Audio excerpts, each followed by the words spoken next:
What's up, nerds? Plugged In is back and better than ever. I'm your host, Daniel, along with Max and Mason. Today, we talk the Mandalorian and Grogu movie, infamous popcorn buckets, and so much more.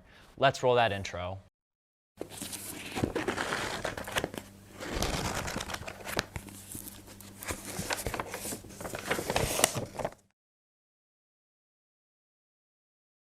So we're going to start off with the Mandalorian and Grogu movie set to hit theaters in 2 years in 2026. What are your initial thoughts on the phenomenal TV show for the most part, going from TV to the big screen? This is going to be interesting because first off, The Mandalorian's kind of basically already just a cinematic TV show. So it already feels like a movie when you watch it, but it's going to be weird seeing it on the big screen. I mean, I bet it's exciting, especially with how The Mandalorian usually is. What about you, Mason? I'm really not a big fan of The Mandalorian. I know, it's just awful. What don't you like about it? Well, that's first, almost well, that. well, All right, first of all, I don't have Disney Plus. Oh, so okay, that's a big hurdle. But you ever hear of Captain Jack Sparrow? Yes. Right? Yes. Phenomenal guy. He can get you a lot with what you want to watch The Mandalorian. I'll call him up. Yeah. But I do know a lot about the show. I mean, I know about the main character and what he's going through and all that. But I do think it's a really good plot. I think I would watch it if I could. Yeah. If I could find a way, maybe. Yeah. Do you guys have any current plot theories for what this might be about? Since we kind of got a fairly conclusive story with the Mandalorian and Grogu kind of just hanging out at the end of season 3. What are your thoughts on what a movie would look like? So considering how I've only seen the first 2 seasons, I'm thinking, I mean, I do know the ending that, like you said, they're just kind of hanging out at the end of the season 3. I don't know, maybe they just kind of go on a wacky adventure or something, one last final adventure, or maybe it's them getting gunned down by the First Order. You never know what's gonna happen. You know, with Star Wars movies, it just kind of goes in any direction. When you first watched the prequels, you never. We all knew the Empire was gonna rise, but nobody expected. No one expected them to be that bad. Yeah, and no one expected Order 66. So I just, you never know where the stuff's ever gonna go. Sorry for the very dark imagery, by the way. Especially the Grogu fans. Well, we already saw him survive Order 66. Well, yeah, so but it shouldn't be that big of a deal. Are there any returning characters, Mason, you'd like to see that you've heard of? You know, Luke Skywalker was in it. You want to see him come back from Mandalorian movie? Wasn't he?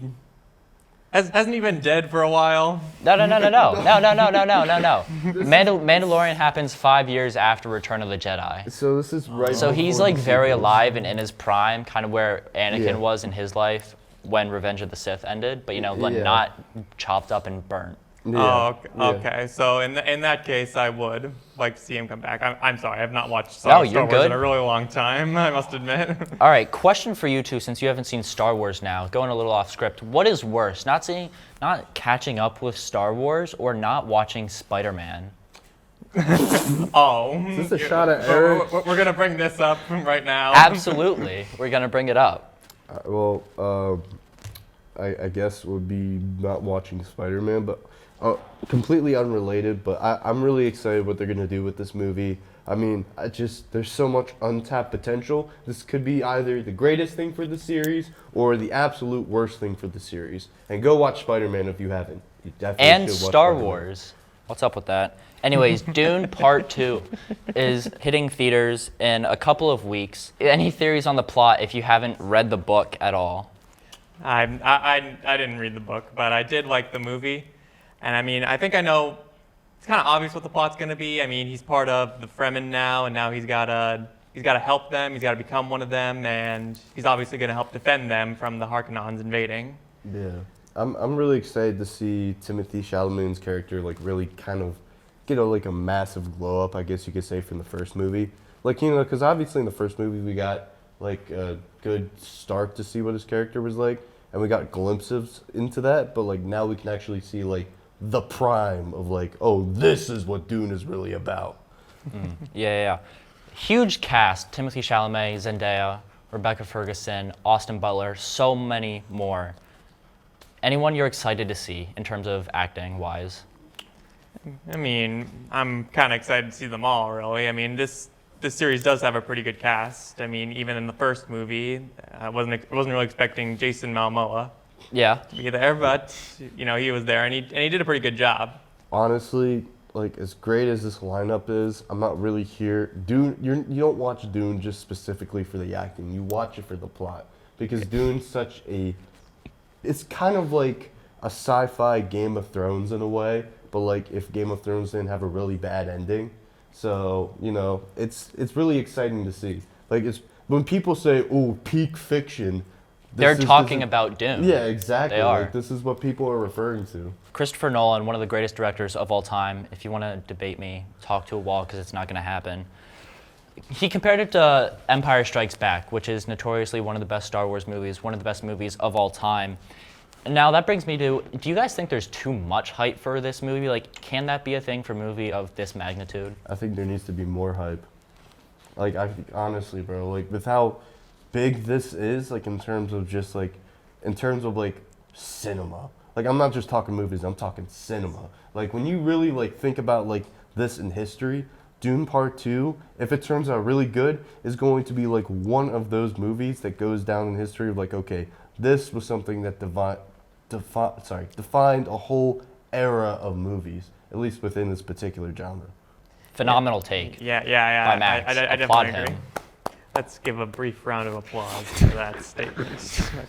But I definitely agree. There is a lot of hype, but then that does set the bar very high for the director. I mean, can he live up to all this hype? Is the movie really going to be as great as the first? Oh yeah, if it doesn't deliver, then this is going to be the flop of the century. But Yeah, I'm really hoping it doesn't end up but if like he that. does, then this could be a huge franchise. Yeah. More so than it already is. I mean, huge franchise, but, like Game of Thrones, I guess, to an extent, there's a limit to how far you can go. There's 6 books. You can make movies about those, but not much else. Ninja Turtles are coming to Fortnite. They're already in Fortnite. They're just getting more skins into Fortnite, along with Splinter and Shredder. What are your guys' initial thoughts on these? Teenage Mutant Ninja I mean, I don't Turtles. really have a massive opinion on it. I don't really play Fortnite like that. But did you play Fortnite like that? I once did, and I did play Fortnite like that. I used to. I mean, I think it's pretty cool seeing like how Fortnite's just become that game where it's like all of, like the pop culture zeitgeist of like the 21st century, like the 2010s. You're essentially all seeing it in one game. You see it with Star Wars, Marvel, Rick and Morty, Naruto, even games like God of War, Halo. It's interesting to see all these characters in one game, but it's also kind of like, what is this? Like, why do I have Morty with a lightsaber charging at me with Kakashi with a golden scar? Like, what's going on here? But isn't that the beauty of the game? Like, it's the one place, other than maybe Lego, that they're able to get everything. Like, Batman and Spider-Man in the same game? Yeah. Nuts. And It then- shouldn't be happening, and but then- here it is. And then Goku drops like a giant boogie bomb on them. Like, it's so random to me. Where else could that happen, honestly? Well, it just like it feels like when you're like a kid, and like when you're a kid and you have a bunch of different toys, and you just kind of smash them together, and they're all from different franchises and stuff. That's basically what Fortnite is nowadays. And I feel like it's really cool to see how there's so many characters from different series coming in. You can play as them, but it's like it's also kind of confusing. Like, how am I supposed to explain to my cousin? Yeah, so Peter Griffin can shoot Leonardo because he has a golden scar. Getting confusing at this point. Showing some OG ninja clips. That'll help a lot. Ninja clips is crazy. But yeah, under our last topic of the day, One Punch Man. Max, you're our Yes. expert on this here. Yes, dude. What have your thoughts been on the previous seasons so far? Okay, season 1, amazing animation by Madhouse. Season 2, story was great. Garo's introduction was amazing. The actual animation itself looked like butt cheeks, but we're not going to talk about that. Just read the manga. But season 3 is supposed to be animated by MAPPA, and I have very mixed feelings on this because number one, MAPPA is the studio that brought us Attack on Titan, Vinland Saga, and Jujutsu Kaisen, which all amazingly animated, top tier animes in my opinion, but also just the treatment of the workers there, like the animators specifically, they're basically working just absolutely crappy hours, getting not paid enough as they should. I'm like cautiously optimistic about it because on one hand I'm excited to see them animate Garu's cosmic form, but on the other hand I'm like, I'm hoping this I'm hoping for good conditions, but I'm also hoping they don't completely burn out. That's fair. You guys go into way more detail than I ever could. I'm just gonna say that. You're good. Have you watched any of One Punch Man at all, Mason? I did a while back. I did like it.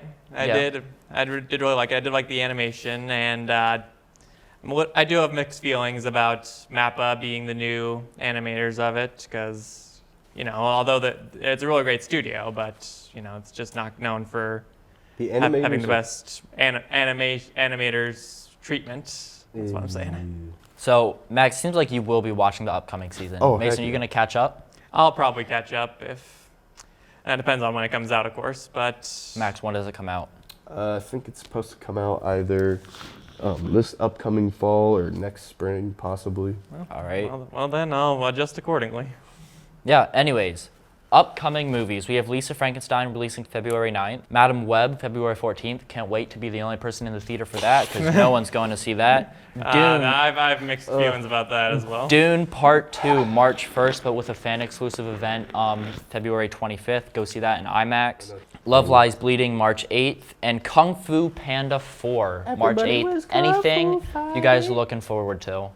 Kung Fu Panda, definitely. I mean, I have I'm hopeful, but I'm also cautiously optimistic because it's like Kung Fu Panda 3 I liked Kung Fu Panda 3. Wasn't that great compared to the other two movies, but Mason, what upcoming movies are you going to go see? I'll definitely go see Dune Part 2. I may go see Kung Fu Panda 4, but not immediately. I mean, if people like it. You're not like flying out to LA for the premiere for it. What if you get what if Jack Black DMs you on Instagram and he's like, I will fly you out personally to go see Kung Fu Panda right away. Will you do it? I feel like that's an obvious answer, right? That's an obvious. Yes. That's a yes. If it's Super Mario Brothers movie sequel, maybe. But What if he sings you Peaches on the flight out to LA? Would you do it then, since you're a huge Super Mario fan? Well, then he has a deal. All right, there we go. You hear that, Jack Black? I'm sure you watch school streams all the time, but the offer's out there. Well, that's all the time we have for today. I'm your host, Daniel, along with Max and Mason, and as always, have a good night, Millersville. go watch Dune.